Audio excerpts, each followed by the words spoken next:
Hello hi दोस्तों and welcome to my YouTube channel commerce classes पर। तो आप सभी जानते हैं कि हम आपके लिए कॉमर्स का कुछ नया टॉपिक लेकर आया हूँ। तो इस बार हम भी आपके लिए कुछ नया सोचा और क्या कुछ नया टॉपिक आपके लिए लेकर आया हूँ।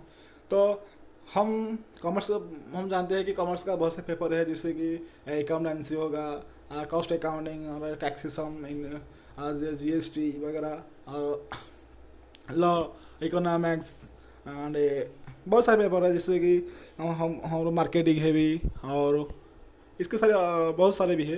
तो हम उसके बारे में बहुत सारे पढ़ाई करते हैं, बहुत सारे कॉमर्स का स्टूडेंट हुए तो उस उन सारे तो पढ़ाई करते हैं, लेकिन हम इसको बहुत कम बच्चे को पता है कि उन जो उनका ऑरिजिनेटर कौन है और उसका फादर कौन है। तो बहुत कम बच्चे को आ, पता पता ही है। तो इन सारे बच्चे के लिए और कुछ और जो भी नया प्रिपरेशन करते हैं कि कुछ जो सेंट्रल और स्टेट का जो एंट्रेंस होगा वगैरह, पीजी लेवल और एमकॉम के लिए जो एंट्रेंस, और जो बीकॉम के लिए जो एंट्रेंस, और सेंट्रल और स्टेट गवर्नमेंट का जो एंट्रेंस कॉमर्स का होगा, तो इनके लिए बहुत सारा पूछा जाता है, जैसे कि who the father of accounting, who the father of marketing, इन सारे क्वेश्चन बहुत सारा पूछा जाता है। तो हमने भी आपके लिए सोचा और इस बार हम आपके लिए एक वीडियो लेकर आए हैं, जिसके अंदर आपके सारे दिक्कत दूर हो जाएगा। तो चलिए बिना कुछ देरी मत करिए, तो इसके साथ हम स्टार्ट कीजिए। तो स्टार्ट होने के पहले तो प्लीज़ आप इस चैनल पर नया देखते हैं तो चैनल लाइक और सब्सक्राइब एंड बेल आइकन तो जरूर दबाएं, क्योंकि आगे नोटिफिकेशन के लिए। तो चलिए शुरू करते हैं। तो आ, आप आप सब जानते हैं कि खुद कॉमर्स बच्चे के जानते हैं कि व्हाट द कॉमर्स मीनिंग। बहुत सारे बच्चे को आता है, लेकिन इनको नहीं, बहुत कम बच्चे को और बहुत कम स्टूडेंट को पता है कि who the father of commerce. तो फादर ऑफ कॉमर्स जो कॉन्सेप्ट दिया था को वो कौन कॉन्सेप्ट दिया था। तो कॉन्सेप्ट दिया था, इसको हमें पता है, पोसिडन ना। पोसिडन कौन थे ना? पोसिडन था क्या ना, he the god of the sea थे and use for the trading.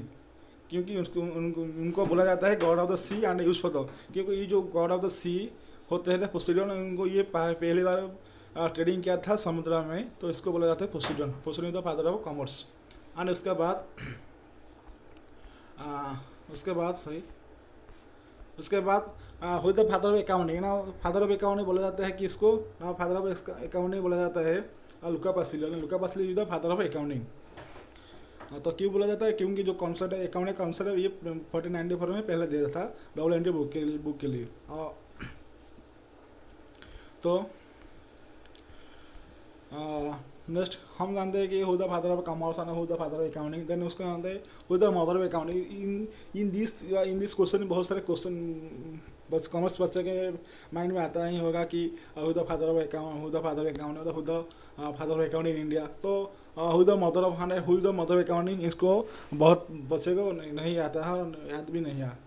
तो तो हुई द मदर अकाउंटिंग बोला था कि इसको ना सुलिन CPA the mother of simply accounting और अकाउंटिंग। हम सुलिन सीपीए को हम मदर अकाउंटिंग बोला जाता है। और हम जान लें कि who the father of accounting and who the mother of accounting. तो हम इस बार जानते हैं कि who the father of accounting in India. तो इंडिया में तो किसी को व किस पर्सन को हम बोला जाता है the father of accounting in India. तो के एस आयर, तो के एस आर क्यों का पूरा नाम क्या है ना? Shri Kalyan Subramaniam Iyer is the father of accounting in India. तो इनको क्या बोला जाता है, क्यों बोला जाता है ना? ये जो पहला पर्सन है, तो Pioneer of commerce and accounting education in India में वो पहला शुरू किया था, बस स्टार्ट किया था उनका पढ़ाई बस उनका जो भी है, तो उन्होंने स्टार्ट किया था। तो उनको फादर ऑफ अकाउंटिंग ने बोला जाता है इन इंडिया में। तो उसके बाद who the father of modern marketing और who the father of marketing. तो मार्केटिंग का फादर कौन है ना? Philip Kotler the father of marketing. तो फिलिप कोटलर को मार्केटिंग मैनेजमेंट का व मार्केटिंग का फादर ऑफ बोला जाता है। तो उनके बाद who the father of economics. तो who the father of economics तो किसी को किस व्यक्ति को बोला जाता है तो फादर ऑफ इकोनॉमिक्स। तो Adam Smith is the father of economics, तो आदर्श बिंदु का फादर ऑफ इकोनॉमिक्स बोला जाता है। तो उसके बाद हुई the father of macroeconomics हम जानते हैं, अभी हम जान लेंगे क्या who the father of economics. तो इकोनॉमिक्स में भी बहुत इकोनॉमी में भी माइक्रो इकोनॉमी, माइक्रो इकोनॉमी और इंडियन इकोनॉमी। तो हम उसके बाद है ना कि हम who the father of microeconomics. तो father of microeconomics is the John Martin Keynes is the father of microeconomics, इनको बोला जाता है। तो उसके बाद हुई the father of economics in India. तो फादर ऑफ इकोनॉमिक्स हम इंडिया में किसको बोला जाता है? तो पीवी नरसिम्हा राव को father of economics in India में बोला जाता है। तो उसके बाद हुई the father of human resource management और HRM। ह्यूमन रिसोर्स मैनेजमेंट का जो फादर है वो कौन है? तो George Elder Mayo is the father of human resource management. तो ये इनको बोला जाता है ह्यूमन रिसोर्स मैनेजमेंट का फादर बोला जाता है। तो उसके साथ अगले होता है क्या ना, हुई the father of personnel management. तो पर्सनल मैनेजमेंट का फादर कौन है? तो पर्सनल मैनेजमेंट फादर कौन है? तो Robert Owen is the father of personnel management. तो उसके बाद हम चलते हैं, उसके बाद हुई द फादर ऑफ ब्यूरोक्रेसी। तो ब्यूरोक्रेसी जो मॉडल दिया था वो उनका फादर कौन है? तो उनका फादर है max weber is the father of bureaucracy model व ब्यूरोक्रेसी। तो चलते फिर इसके बाद हुई द फादर ऑफ मैनेजमेंट। तो अब हम सभी पढ़ते हैं मैनेजमेंट। तो मैनेजमेंट का फादर कौन है? जो कॉन्सेप्ट दिया था वो कौन थे? जो दिए थे मैनेजमेंट का वो था Peter Drucker. The Peter Drucker is the father of management. And हुई द फादर ऑफ MBO। तो MBO बोला सकता है कि MBO means the management by objective. तो उनका बोला था उनका पूरा नाम है मैनेजमेंट बाय ऑब्जेक्टिव। वो कॉन्सेप्ट जो दिया था पीटर ड्रकर इनका बारे में दिया था कि वो किस ईयर में दिया था? 1954 में, सॉरी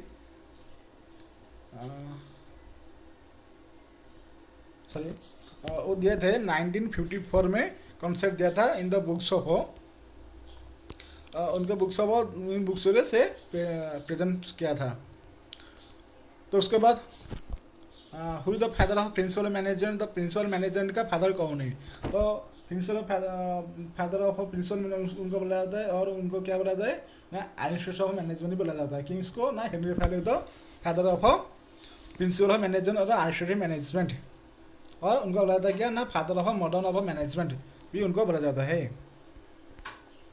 तो उसके साथ अगले चलते तो हुई the father of scientific management. तो साइंटिफिक मैनेजमेंट का फादर कौन है? तो साइंटिफिक मैनेजमेंट फादर होता है क्या ना, फ्रेडरिक विल्सन टेलर और Edward Teller. Edward teller is the father of scientific management. और इनको क्या बोला जाता है ना, टेलरिज्म और टेलर सिस्टम भी बोला जाता है। तो in this management scientific management को बोला जाता है टेलर साइंटिफिक सिस्टमेटिक और टेलरिज्म भी बोला जाता है। तो उसके साथ who the father of GST in India, sorry in India.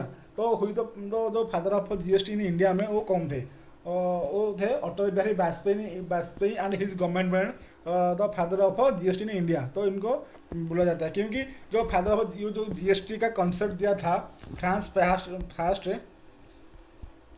GST का कॉन्सेप्ट फास्ट, सॉरी और जो GST का कॉन्सेप्ट फर्स्ट दिया था फ्रांस में।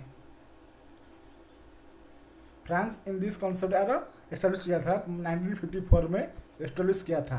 तो फर्स्ट दिया था फ्रांस। लेकिन इंडिया में जो फादर कौन है GST का? तो फादर है Atal Bihari Vajpayee and his government is the father of GST in India. So next who the father research. तो रिसर्च का जो प्रोग्राम है तो वो किसी को बोला जाता है द फादर ऑफ रिसर्च। तो फादर रिसर्च सर्वे बोला जाता है कि Paul Felix Lazarsfeld is the research का फादर होते हैं, इनको बोला जाता है। तो उसके बाद हुई the father of income tax. हम जानते हैं कि जो टैक्स बोला जाता है इन टैक्स एक्ट 1961। तो वो कॉन्सेप्ट वो दिस कॉन्सेप्ट क्या बा कौन जे थे उनका फादर कौन है? तो फादर हुए तो फादर है कॉर्डेल हॉल को हमें बोला जाता है क्या ना, फादर ऑफ इनकम टैक्स। तो फादर ऑफ इनकम टैक्स उनको भी बोला जाता है क्योंकि जो डबल डुबियस डिस्ट्रीब्यूशन और पहले इनको दिया था। तो इसके बाद थोड़ा आप गूगल कर दीजिए तो आपको सब अच्छा है। तो उसके बाद who started tax in India. तो हम अभी अभी जान लेंगे क्या ना, who the father income tax, the father tax income tax is the total hall. तो उसके बाद हम जानते हैं who the started tax in India. तो इंडिया में कौन जो व्यक्ति है बा इंडिया में वो कौन व्यक्ति बा कौन ये कौन ये तो जो स्टार्ट किया था टैक्स इन इंडिया। तो सार जेम्स विल्सन, सार जेम्स विल्सन वो जो पर्सन बा जो बंदा है जो स्टार्ट किया था 1860 में बाय जेम्स विल्सन ने स्टार्ट किया था इंडिया में for the government of on account of the military of meeting of 1857। जो गवर्नमेंट ऑन अकाउंट था तो मिलिट्री का, तो उसके ये स्टार्ट किया था इन इंडिया में। तो उसके बाद लास्ट क्वेश्चन हम जान रहे हैं कि who is the father of statistics. तो फादर ऑफ स्टैटिस्टिक्स का जो फादर स्टैटिस्टिक्स का फादर कौन है। तो sir Ronald Ampere Fisher is the father of statistics. ये कौन सा सर दिए थे जिसका नाम है sir Ronald Ampere Fishers. So thank you and stay free, stay safe and stay free home. And please आप नए हैं तो चैनल को like share and subscribe and bell icon जरूर दबाएं क्योंकि अगले नोटिफिकेशन। थैंक यू एंड इस तरह वीडियो पाने के लिए हमारे साथ जुड़े रहिए। तो let's stay home, stay free, stay safe. जय जगन्नाथ। Thank you.